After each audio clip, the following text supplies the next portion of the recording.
বোন আমার, 12 বছর 15 বছর বয়সে তুমি কেন বিবাহের পূর্বে আরেকজনকে তোমার শরীর ধরতে দাও? আর যুবক ভাই আমার, কি বলিস কি তুই? এই পৃথিবী আর পৃথিবীতে যা আছে এর চেয়ে মূল্যবান হচ্ছে এই মেয়েটা। তুই এরকম মূল্যবান একটা জিনিস ওর ধরে ছুঁয়ে তুই ওকে ওর মূল্য কমিয়ে দিবি? এত বড় জুলুম ওর প্রতি তোর! তুই আল্লাহকে ভয় করিস না তাই বলে এতটা? কি বলিস তুই? তুই কি কারো গাড়ির গ্লাস ভাঙছিস জীবনে? না। কেন? ওর লস হবে। তুই কি কোনোদিন কোনো মানুষকে ঘুষি দিছিস? না। কারণ তাহলে ও বেচারা কষ্ট পাবে। তুই কি জীবনে কারো পেটে ছুরি ঢুকাইতেছিস? না। ও মরে যাবে, তাহলে ওর ফ্যামিলি ক্ষতিগ্রস্ত, লসে পড়ে যাবে। তুই কি কারো টাকা মারছিস কোনোদিন? না। তাহলে ওর ফ্যামিলি টাকার কারণে কষ্ট পাবে। তাহলে তুই কেন তুই এত ছোট ছোট বিষয়গুলো খেয়াল রাখিস যে আরেকজনের লস হবে? তাহলে তুই এই মেয়েটার জীবনটাকে তুই কি করলি?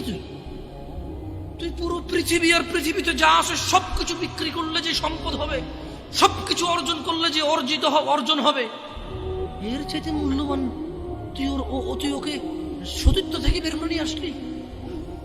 তুই তোর সামান্য ডিজায়ার ফুলফিল করার জন্য, যেটা আল্লাহ তোর জন্য বৈধ করেছে, কবুল বললে তোর বাপের দোষ, আল্লাহর তো দোষ না। তোর বাপের দোষ, সমাজের তো দোষ না। তোর বাপ তোকে বিয়ে করে না ভাই আমার। তোর বাপ মনে করে তুই ছোট, 18 বছর বয়স তোর বাপ মনে করে তোর বাপ 16 বছর বয়সে হস্তমৈথুন করছে, তোর 22 বছর, তুই এখনো ছোট, নুনু খাস, দুধু খাস। তোর বাপের অজ্ঞতা, ইসলামের দোষ দিবি কেন তুই এটা? তোর বাপ 13 বছর বয়সে চাস্তবন জাতবন নিয়ে পালাই গেছে, এরপরে সবাই মিলে ধরে আনছে। এরপর তোর বাপের তোর দাদারা বলছে কলিযুগ শেষ হয়ে গেছে। 20 বছর আগের কথা বলতেছি আর কি। তোর বাপ 14 বছর বয়সে লুকায় লুকায় খেরসিন ওই কি। আরে ভাই, আপনি শহরের ভাই, শহরের বয়স করতে গেছে, হ্যাঁ? আর সব মানুষ শহরে গেলাম, আমি দেখছি তো। ঢাকা শহর খালি হয়ে যায় কেন তাহলে ঈদে? আমারে বলেন না যে আমরা না ঢাকা শহরে থাকি, কিছু বুঝি না। হ্যাঁ, এবার বলবেন না আমাকে, আমি বাংলা পড়ি না, একটু পড়ি, এবার বলার দরকার নেই আমাকে। না, আমরা জানি আপনারা সব মানুষই গ্রামে, ঢাকা শহর ঈদ হলে সব খালি হয়ে যায়, কই যায় না। হ্যাঁ, তো তোর বাপ ওই যে এখন কেউ বলি না যে সুপারি বাগান চেনেন না, ওই যে খেরের চিন, এগুলো বোঝেন না, বললেন না আমার যে জামশেদ ভাই যে কন্টেক্সটে কথা বলার বুঝে আসে না। হ্যাঁ, একটু শিখেলে তো ও বলার দরকার নেই, কেমন? আমি জানি আপনি বুঝেন না, বুঝেন ভালো দরকার। আচ্ছা, তো তোর বাপে 14 বছর বয়সে এই বাঁশবাগান আশবাগানে যে জেনা লিপ্ত ছিল, তোর বয়স 25, কয় এখনো ছেলেটা বড় হয়নি। তো দোষ ইসলামের এখানে? তোর বাপের, তোর জান্নাতের প্রতি পরোয়া নেই, তোর টাকার প্রতি পরোয়া আছে। তোর বাপ তোর জান্নাত সেট করতে চায় না, তোকে নাকি ভালোবাসে। তোর বাপ তোর ইজ্জতের পরোয়া করে না, তোকে নাকি ভালোবাসে। তুই নাকি ভালো মানুষ, পৃথিবী আর পৃথিবীর সবচেয়ে সম্পদশালী জিনিসটাকে শুধু একটা এই মুখে মুখে চুমু দিয়ে একটা ওই যে এভাবে ছবি তুলেছিল, এভাবে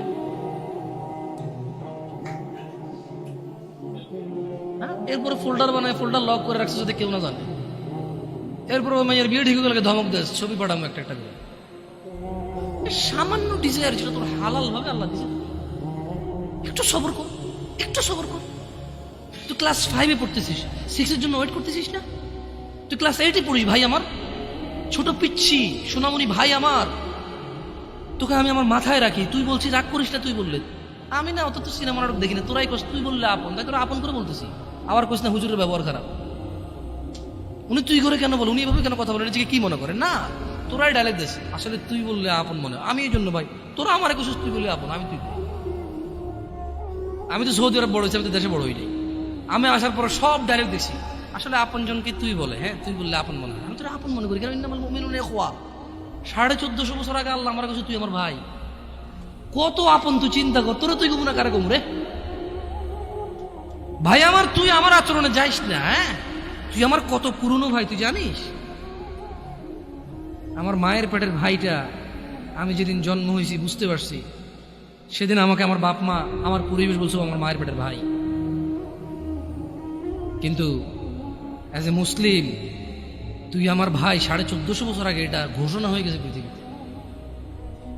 তোকে যদি আমি তুই না বলি, আদর করে না বলি, আপন না মনে করি, কাকে মনে করবো রে? তুই তো আমার তুই তো আমার আপন।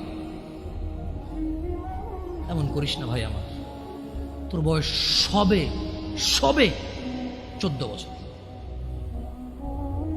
একটু অপেক্ষা কর, একটু অপেক্ষা কর। তোর বাপ বিয়ে করেছে, তুই পৃথিবীতে আসছিস, তুই এমনি এমনি আসিস না। তুইও বিয়ে করবি, তুইও পৃথিবীর সমস্ত সুখ পাবি ইনশাআল্লাহ। তোর ছেলে সন্তানও এমনি এমনি আসবে না, তুইও আল্লাহর দেওয়া নিয়ামত উপভোগ করবি এবং আল্লাহর প্রশংসা করবি। অপেক্ষা কর ভাই আমার, অপেক্ষা কর। খবরদার, বেখেয়ালি হওয়া যাবে না, বেখেয়ালি হওয়া যাবে না। আর নিজের সামান্য ডিজায়ারকে ফুলফিল করার জন্য পৃথিবীর সবচেয়ে দামি সম্পদটাকে সবচাইতে সস্তা নিকৃষ্ট করে দেওয়া যাবে না। কেমন? বিয়ের পূর্বে কোনো মেয়ের গায়ে হাত দিবি না ভাই আমার, খবরদার।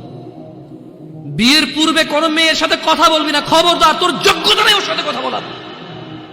তুই কে রে?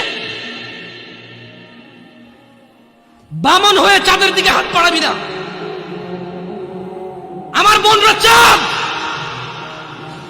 ওয়াল্লাহি যেদিন ইসলামী শাসন আসবে, যেদিন ইমাম মেহেদী আসবে, যেদিন ঈসা আলাইহিস সালাম আবার আসবে, ওনার বোনদের উপর যারা হাত দিবে উনি হাত কেটে ফেলবে। তুই বামন হয়ে চাঁদের দিকে হাত বাড়াইস না। আমার বোনরা চাঁদ, ইসলাম মেয়েদেরকে চাঁদ বলেছে আর তোকে বামন বলেছে বেটা। তুই বেটা ছেঁড়া খাতায় শুয়ে লাখ টাকার স্বপ্ন দেখিস, বিয়ের আগে মেয়ের গায়ে হাত দিস? তোর সাহস কত? তোর সাহস কত? তুই জানিস না মুহাম্মদ সাল্লাল্লাহু আলাইহি সাল্লাম বলছে নেক স্ত্রী দুনিয়াতে যা আছে ওর চেয়ে বেশি উত্তম। তুই কি করে ওর গায়ে হাত দিস বিয়ের আগে? তোর সেই যোগ্যতা আছে বল? তোকে আল্লাহ জাহান্নামে ফেলবে, তোকে আল্লাহ জ্বলন্ত আগুনে নিক্ষিপ্ত করবে, তোর শরীর পচবে, তোর শরীরের গন্ধে জাহান্নামীরা থাকতে পারবে না, তোকে আল্লাহ এত নিকৃষ্ট শাস্তি